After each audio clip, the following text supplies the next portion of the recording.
বৃহস্পতিবার আমার ছাদ বাগানে এই ফুলগুলো হয়েছিল, তাই আমি ফুলগুলো তুলে নিলাম। কিছু আর কিছু তুলবো, গাঁদা ফুল, মায়ের পুজোর ফুল হয়ে যাবে। অনেক ফুলই হয়ে রয়েছে, দুই একটা এখান থেকে আমি পুজোর জন্য তুলে নেব। প্রচুর ফুল হয়ে রয়েছে।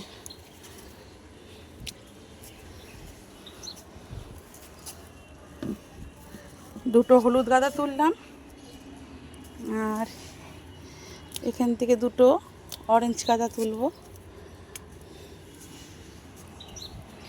ফুল অনেকই হয়ে রয়েছে, তাই জন্য কটা মায়ের জন্য তুলে নিলাম। রোজের এমনি একটা দুটো করে তোলা হয়ই। কটা হলুদও তুলে নিলাম, ছোট হয়েছিল। আমার মায়ের পুজোর ফুল হয়ে গেল। আর কটা লঙ্কা জবা আছে, লঙ্কা জবা কটা তুলে নেব। আজকে অনেকই ফুল হয়েছে, গাঁদা ফুল প্রচুর হয়ে রয়েছে। কিছুটা মায়েরও লাগে ঠাকুরকে দেওয়ার জন্য, আর গাছে থেকে শুকিয়েও যাচ্ছে। একটা কি দুটো গোলাপ ফুলও তুলবো। দেখুন, গোলাপ ফুলগুলো সব ঝরে পড়ে গেছে, ছাদ ভর্তি হয়ে রয়েছে। সব যত ফুল ছিল একবারেই সব ফুল হয়েছে, আর সব ফুলগুলো ঝরে পড়েও যাচ্ছে। কিছু রাখা আছে, কিছু ইয়ে হয়েছে।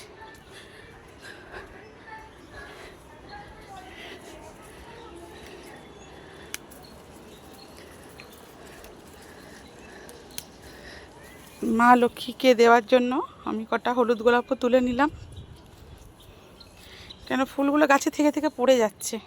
এদিকে কিছু লঙ্কা জবা আছে, আরও তুলে নেব লঙ্কা জবাগুলো।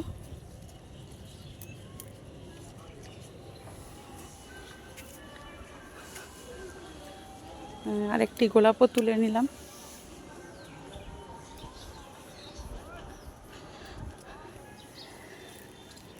আমার আজকে বৃহস্পতিবার, আমার আজকে মোটামুটি ফুল তোলা কমপ্লিট হয়ে গেল। আজকে আমার মা লক্ষ্মী পাবে। বন্ধুরা দেখুন কত সুন্দর লাগছে সাজিটা।